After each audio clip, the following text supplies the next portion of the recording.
Welcome to the third part of Fundamental of Electronics. We were discussing the semiconductor and the diodes, and in the third part, we are going to discuss the bipolar junction transistors. So the contents that are included in the topic of bipolar junction transistors are the fundamentals of a transistor, what are the construction and the operation of NPN and PNP transistor, the biasing of the bipolar junction transistor in the common base mode, common emitter mode, and the common collector mode.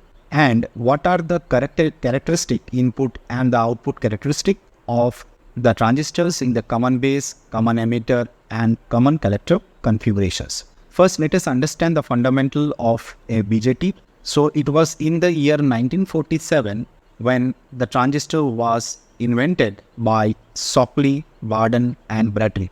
Basically, the transistor means that a summation of two terms. One is the transfer and the other is register. What is the meaning is transistor is made up of transfer register. So when the input signal in a transistor is transferred from a low resistance circuit to a high resistance circuit. Here is the basic symbol of a transistor or a BJT. Transistor is basically a three-terminal semiconductor device. Usually whatever the device or the parameters we have covered in electrical engineering, those are two-terminal device. Like for example, suppose you are consider a resistor, inductor, capacitor, or the diodes. These are basically two-terminal device. We have one terminal here and the other terminal this one. So 1 and 2 are basically the terminals. So it is a two-terminal device. The BJT is the device which is a three-terminal device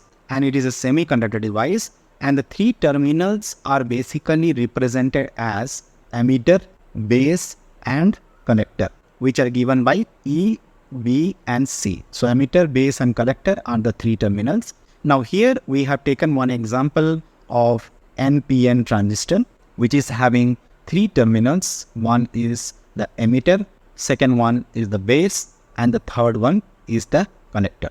So when we have three terminals, emitter, base, and collector, we will be forming two PN junction. So one junction will be formed here, which is the emitter base junction, and the other junction will be formed by base connector junction. So basically two junctions will be formed. Now what is the basic purpose of a BJT is to amplify or magnify a signal.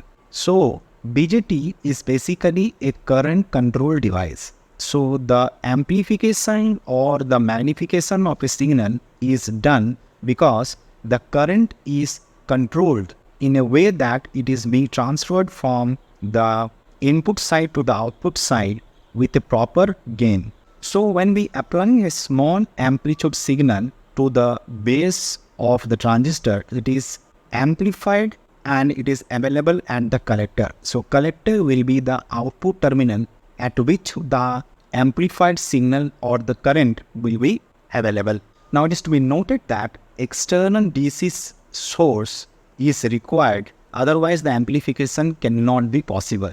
So external DC source is required in a BJT to carry on the amplification process. Now let us see the construction. So we have seen in the semiconductor topic about the silicon and the germanium semiconductor, and these intrinsic semiconductor or pure semiconductor, when impurities are added, then it is known as a doped or extrinsic semiconductor. So the doped semiconductor can be either PNP, either it can be in the form of an N-type semiconductor or in the form of a P-type semiconductor. So two different type of semiconductors, which are the doped semiconductor or extrinsic semiconductor, are N-type and P-type. Now if we are using a combination of two different semiconductors and combine it in the form of PNP or NPN, then we can form transistors. So here is the circuit symbol of NPN transistor and this is the circuit symbol of NPN transistor. So in PNP transistor, we have to note that so emitter and base. So base will be represented with a big line or a bar, and the arrowhead will be representing whether it is NPN transistor or whether it is PNP transistor. So here in the PNP transistor, the arrowhead will be moving towards the base. So if it is moving towards the base, then it is a PNP transistor. If it is moving away from the base, then it is a NPN transistor. Now here we will be having two different junctions, that is the base emitter voltage and the collector base voltage. So two different voltages will be formed, and these symbol of the transistor can be seen in terms of PNP semiconductor connection or in the form of NPN semiconductor connection. Remember here there will be a depletion layer here which we have discussed in the semiconductors, that this is the barrier potential which will be happening between the P and N type region and N and P type region. So talking about the doping level, that how much impurities are added, and have a comparison of emitter, base and collector, we will see that the emitters are basically heavily doped region, and the base is basically lightly doped region, and the collector is moderately doped region. So it is the emitter which will be having the majority of the charge carriers, and these charge carriers will be available, or the current will be available in the collector. Now each layer thickness will determine the performance of the transistor, like how much thickness this layer is having, that will decide the performance of a particular transistor. So PNP and NPN transistor have very closely spaced PN junction. So if we see the junction, this one, so here the junction will be very close. So the base must be small enough to allow the interaction between the two PN junction. So the base terminal will be very small width, so that all the currents from the emitter passes through the collector. Now the flow of the charge in a BJT is due to the diffusion of the charge carriers. We have seen in the semiconductor topic that the charge can be transferred either through the drift current or the diffusion current. The other form of charge transfer is the drift current. So it is the diffusion current which is responsible for the flow of charge in the BJT, and the diffusion current, we have seen that it is because of the concentration gradient. So between the two regions, if we have a different concentration gradient, the diffusion current flows. So in the NPN transistor and the PNP transistor, the diffusion of the charge carrier will allow the current to pass from the emitter to the collector through the base. And base is basically lightly doped, emitter is heavily doped, and collector is moderately doped. We have to remember this symbol of NPN transistor and PNP transistor through this arrowhead. So again I am repeating, if the arrowhead is moving out of the base, then that is a NPN transistor. If the arrowhead is moving towards the base, then that is a PNP transistor. Now the two important junctions which are formed, one is the base emitter junction and another is the base collector junction. So it has to be remembered, whatever may be the transistor in whatever configuration, so the forward biasing has to be done to the base emitter junction, and the base collector junction has to be reverse biased. So we have already discussed about the forward biased and the reverse biased of the transistors and the semiconductors, meaning when you are connecting the battery, so this is the positive terminal of the battery and the other negative terminal of the battery. And if we have P-type, if we have the semiconductor material or in extrinsic semiconductor, the P, if it is connected to the positive terminal and the other one is connected to the negative terminal, then we can say that to be forward bias. Similarly, if we have N-type, then N has to be connected with the negative terminal of the battery and the other N has to be connected with the positive terminal. Then we can say that to be forward biased. So forward biased and reverse biased we have to understand, and we know that diode conduct only in the forward biased. In the reverse bias condition, the diode act as a only the reverse saturation current will flow. So forward biased means that the P doped region has more potential than the N doped region. So it is in the forward biased, the conduction process will be there in the diode as well as in the transistor. So here we compared the NPN transistor and the PNP transistor with an external DC source applied for the amplification process. So the main point to be remembered here is that the emitter base junction is basically forward biased and the collector base junction is basically reverse biased. Now if we take the example of NPN transistor, since this is N-type material, so here we will be connecting that with the negative terminal of the source. Then it will be forward biased. The other one will be positive. Similarly, this is N-type material. So here we will be having the positive terminal connected, then only the reverse bias condition will be done. So this will be negative. So the polarity of the DC source which we connect in the input side and the output side is very important. And in the transistor, always it has to be remembered that the emitter base junction is forward biased and the collector base junction is reverse biased. Similarly, here in the PNP transistor, this is P-type semiconductor, this is N-type semiconductor, and this is P-type semiconductor. So since it is a P-type semiconductor, the emitter base junction has to be forward biased. It means the P has to be connected to the positive end and other end will be negative. Then only this junction will be forward biased. The other one, since it is a P-type semiconductor, this will be negative and this will be positive, then only this will be reverse biased. The collector base junction will be reverse biased. And hence, in terms of the symbol of a transistor, for NPN transistor, the arrowhead will be moving out of the base and here the arrowhead will be moving inside the base. And the currents which will be flowing, that is the emitter current, the base current and the collector current, due to the source which we are applying, we will be having the important KCL equation as emitter current is equal to the base current plus the collector current. This is in accordance with Kirchhoff's current law in the transistors. So the properties of BJT, there will be three operating regions. So BJT will operate in the three important operating regions. First region is known as the active region, second is the saturation region, and the third one is known as the cutoff region. So first one is active, second one is the saturation, and the third one is basically the cutoff region. In the active region, the transistor operates as an amplifier. In the saturation region, the transistor operates as a switch, means the current is flowing and it behaves as it is fully on and all current are passing off. In the cutoff region, the transistor behaves as open switch and the current will be equal to 0. No current will be flowing in the collector. So important regions we have active region, saturation region and cutoff region.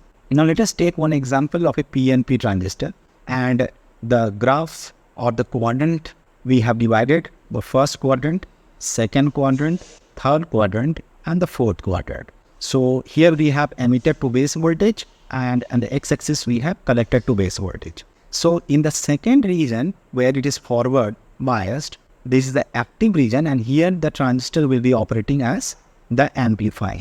In the saturation region, the transistor will operate as a closed switch. In the cutoff region, the transistor will operate as open switch, and the inverted active region, that we have the emitter base reverse bias and the collector base forward bias, which is we do not use. So here we will be using these three regions which are mostly used for the PNP or NPN transistor. Now what is the meaning of a biased transistor? So if we talk about the unbiased transistor first, unbiasing means the transistor will behave as two back-to-back diodes connected together. So if you take the first diode here, the other diode will be connected in the form of back-to-back. Okay, this is what other diode which is connected. So back-to-back diode, if it is connected, so we will be having the barrier potential of 0.7 volt and 0.7 volt for a silicon transistor, and no conduction will be there and it will be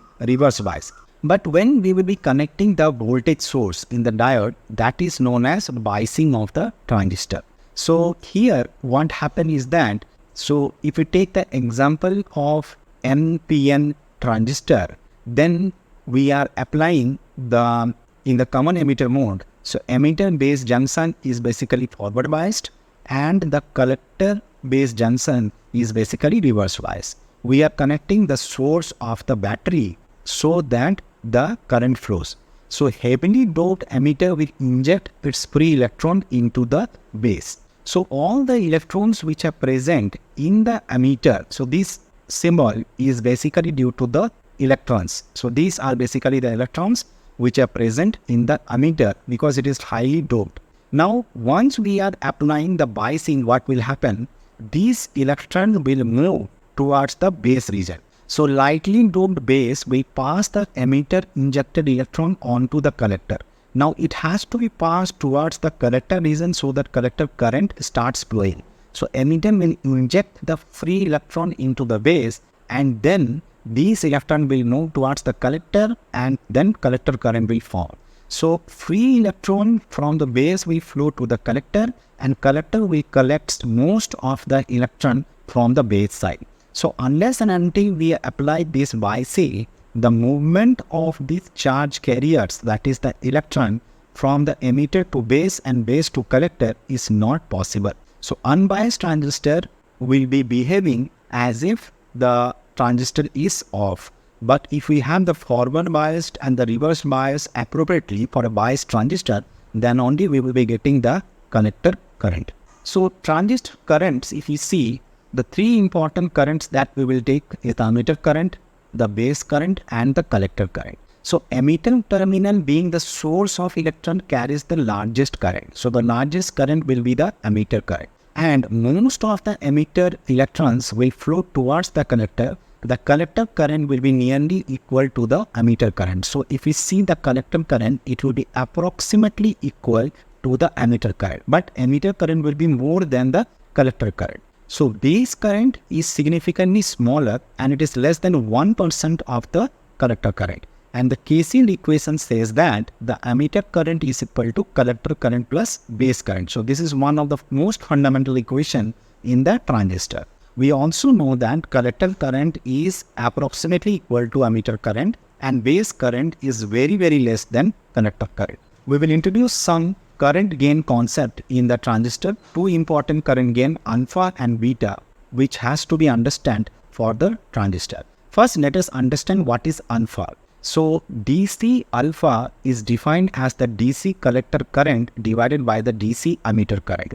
So alpha is a constant which is the current gain. It is given by the ratio of the collector current by emitter current. And other constant beta, which is also the current gain, it is the ratio of the collector current by base current. Remember, for low power transistor, the alpha is greater than 0.99.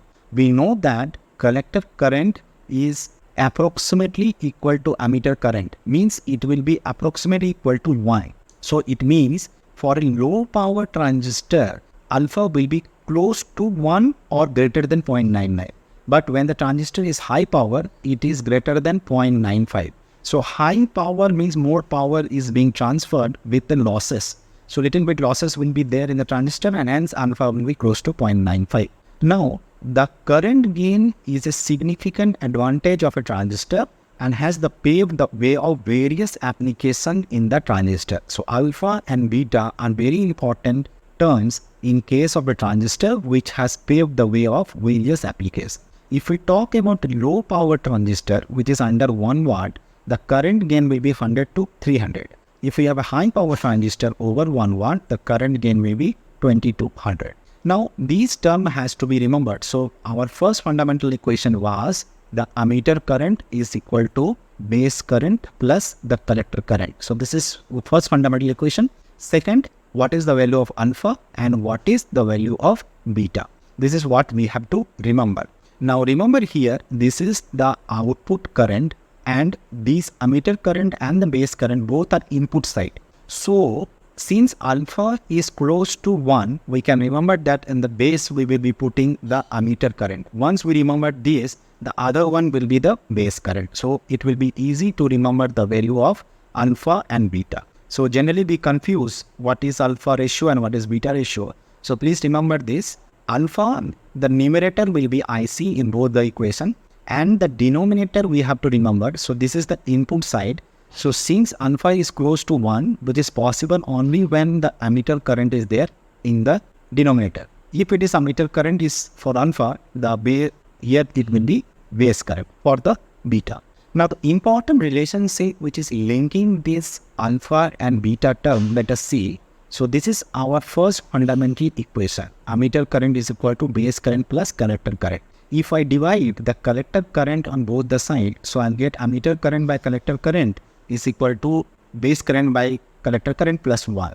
Now if I arrange it in the form of alpha and beta, what I'm getting is that alpha is equal to beta plus 1 by beta. So this is one of the other fundamental equation that we need to remember. Now these equation, if we arrange in terms of beta, then I'll get alpha 1 minus alpha. So one of the equation relating alpha and beta and the other equation relating alpha and beta we can remember. Once we know the value of alpha and beta, the currents, emitter current, collector current and base current can be obtained if the other data are mentioned. Like suppose emitter current we have to calculate in terms of the collector current, so that is equal to collector current by alpha, or it is emitter base current multiplied with 1 plus beta. So the currents, emitter, collector and the base current can be obtained in terms of alpha and beta constants, which can be mentioned in the problem in terms of the other current. So these ratios are important to be remembered, or we can derive this equation directly whenever required from the fundamental equations. Now the configurations of the BJT, because it has 3 layers in the BJT, emitter, base and collector. So 3 possible amplifier can be found, like in the form of a common base, common emitter and common collector. Now if the base is common between the input side and the output side, so here this side is input and this side is output. So in the base is common between the input and output, this is known as common base configuration. If the emitter is common between the input side and the output side, then that is known as common emitter configuration. If the collector is common between the input side and the output side, that is known as common collector configuration. Usually we will see that mostly we will use common base configuration and common emitter configuration. We generally don't use this common collector configuration for the reasons.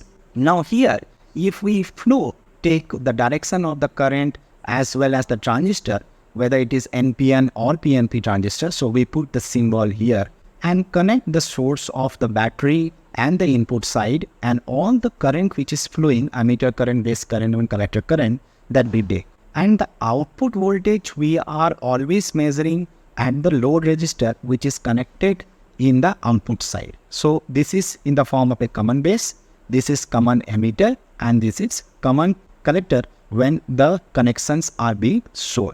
Now we need to calculate the gain. So if we are calculating the voltage gain for a common base amplifier or the transistor, then gain means output by input. Generally we use the formula of the gain as basically the ratio of output by input. If it is a voltage gain, then output voltage we will take it and the input voltage we will take. If it is a current gain, then we will take current output by current input. So now the voltage gain what we are calculating is the voltage output by voltage input, and it is in the common base configuration. So this is a common base configuration, common between the input side and the output side.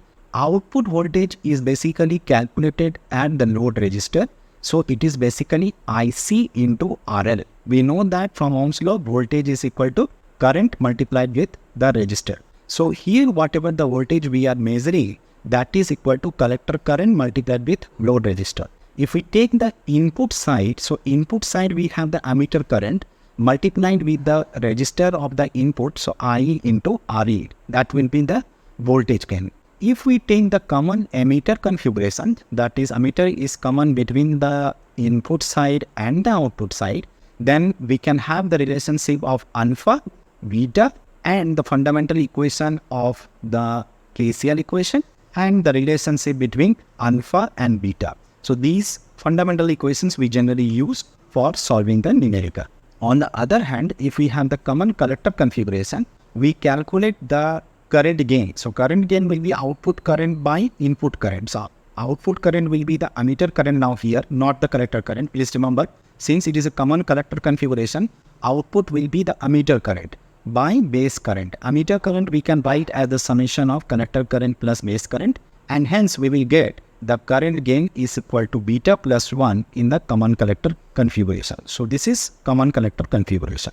Now if we compare the characteristic of the main configuration, that is common emitter, common collector and common base, in the common emitter we will get both voltage gain as well as current gain. Common collector, there will be the no voltage gain but only the current gain. Common base configuration has no current gain but has a voltage gain. Why the gain is important? Because the input has to be transferred to the output. So gain is important. Now in terms of the voltage or in terms of the current. So the characteristic of different configuration, common base, common emitter and common collector, for different parameters, whether it is input impedance, output impedance, phase shifting, voltage gain, current gain and power gain, are compared for the common base configuration, common emitter configuration and common collector configuration. If you see the power gain, maximum power is available very high in case of common emitter configuration. So whenever we require more current power, we go for common emitter configuration. So similarly, other type of comparisons we can do for different configurations. So usually we use common base or common emitter. Common collector is rarely used for the transistors. Now if we compare the input-output characteristic under the different scenarios of the configurations, characteristic means the relationship between voltage and the current. Okay, we plot the graph between voltage and current. So if we are plotting the input characteristic and the output characteristic, we will compare the input voltage and the input current and the output voltage and output current. So in the common base configuration, now this is the base is common between the ammeter and the collector.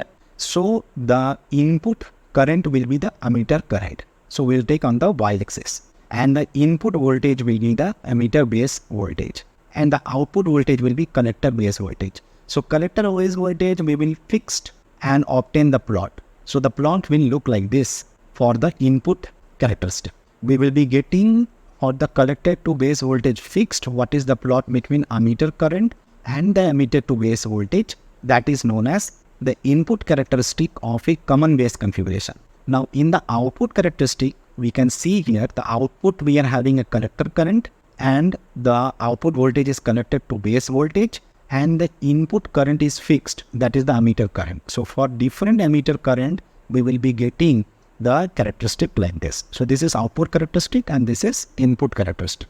Now the same thing for the common emitter configuration. So ammeter is basically common. So this side we will be having the base and the other side we will be having the collector. So input characteristic means input current and the input voltage. So input voltage is basically the base emitter voltage and the input current is basically the base current. So output voltage will be fixed, that is the collector to emitter voltage. So for different collector to emitter voltage, we are obtaining the characteristic, that is input characteristic. Now if we see the output characteristic, output current will be the collector current and the output voltage will be the collector to emitter voltage, and the input current will be fixed, that is the base current will be fixed. So we can see that the symbol of the graph do not vary, or the nature of the graph do not vary, only the terminal characteristic is changing. And here we have the common collector configuration. So if it is common collector configuration, on the y-axis we will have base current, and here we have collector to base voltage for the input characteristic, and keeping the collector emitter voltage fixed. Output characteristic, we are taking the output current as the emitter current and the output voltage as collector to emitter voltage, keeping the base current fixed. So that is the output characteristic. So in this way, we have completed the basic fundamental lectures for the first year basic electrical and electronics program for the fundamental of electronics, where we have discussed the semiconductors, the diodes and the BJT in 3 different lecture series. So that completes the entire electronics part for the first year. Thank you for now. See you in the next.